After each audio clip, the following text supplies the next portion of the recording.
வணக்கம் friends, welcome to சுவையிட்ஸ். இன்றைக்கி நம்ம சேனலில் மதுரை ஸ்பெஷல் மட்டன் கறி தோசை எப்படி பண்ணுறதுன்னு பார்க்க போகிறோம். முதல்ல கறி தோசை செய்கிறதுக்கு ஒரு கடாய் எடுத்துக்கலாம். அதில் 1 டேபிள் ஸ்பூன் எண்ணெய் சேர்த்துக்கிறேன். எண்ணெய் சூடானதும் அது கூட 1/4 டீஸ்பூன் அளவு சோம்பு எடுத்துக்கலாம். ஒரு பட்டை, ஒரு ஏலக்காய், 3 கிராம்பு, ஒரு அன்னாச்சி பூ. இதை வதக்கி விட்டுக்கலாம். இது கூட பொடியாக நறுக்குன 2 பெரிய வெங்காயம் சேர்த்துக்கிறேன்.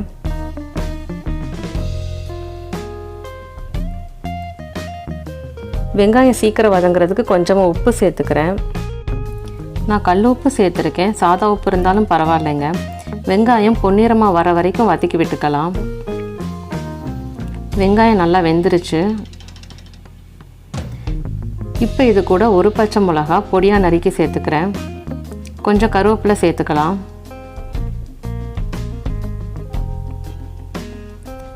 இப்போ இது கூட 1 டேபிள் ஸ்பூன் இஞ்சி பூண்டு விழுது சேர்த்துக்கலாம்.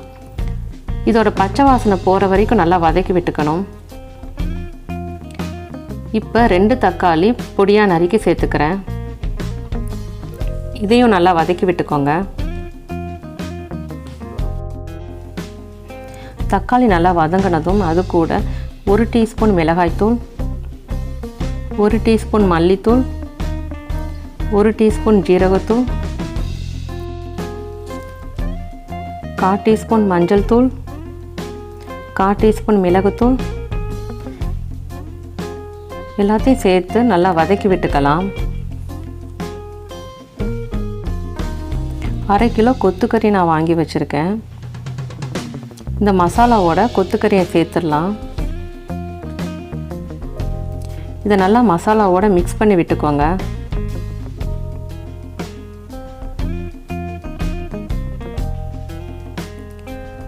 இப்போ தேவையான அளவு உப்பு சேர்த்துக்கலாம்.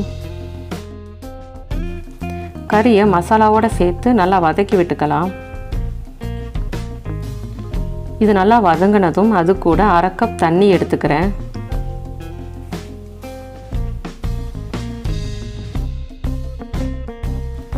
இப்போ இதை 30 நிமிஷம் லோ ஃப்ளேமில் வேக வச்சுக்கலாம். இப்போ 30 நிமிஷம் ஆகிருச்சுங்க. கொத்துக்கறி நல்லா வெந்துருச்சு.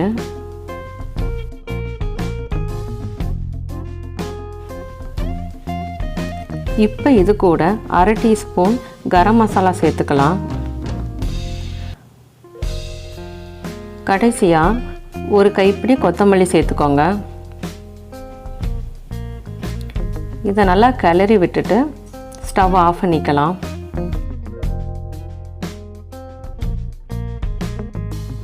அடுத்து கறி தோசை செய்கிறதுக்கு நான் 3 முட்டையை உடச்சி எடுத்து வச்சுருக்கேன். அது கூட 1/4 டீஸ்பூன் மிளகுத்தூள், 1/4 டீஸ்பூன் ஜீரகத்தூள், உப்பு கொஞ்சம் சேர்த்து இதை நல்லா அடித்து விட்டுக்கலாம்.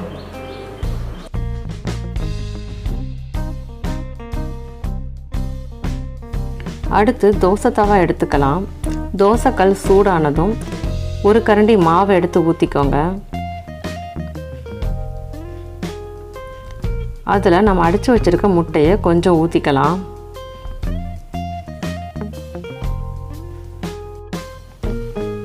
தோசை சுடும்போது மெல்லிசாக சுடாதீங்க, கொஞ்சம் ஊத்தப்ப மாதிரி ஊற்றிக்கோங்க. இப்போ இதில் எண்ணெய் ஊற்றிக்கலாம்.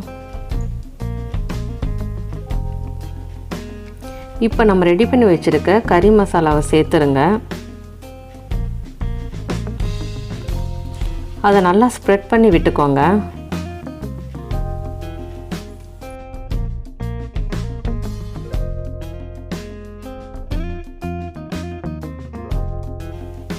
இப்போ எண்ணெய் கொஞ்சம் சேர்த்துக்கலாம்.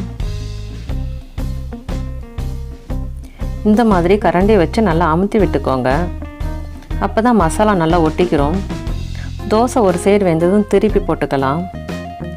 தோசை சுடும்போது லோ ஃப்ளேம்லேயே வச்சு பண்ணுங்க.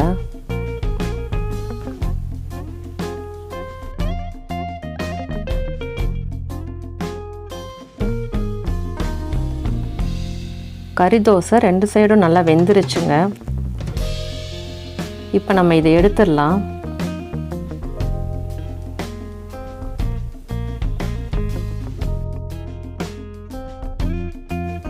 அவ்வளோதாங்க, மதுரை ஸ்பெஷல் மட்டன் கறி தோசை சூப்பராக ரெடி ஆகிருச்சு. கண்டிப்பாக இந்த ரெசிபியை நீங்கள் ட்ரை பண்ணி பாருங்கள். உங்களோட ஃபீட்பேக்கை கமெண்ட்டில் சொல்லுங்கள். நன்றி.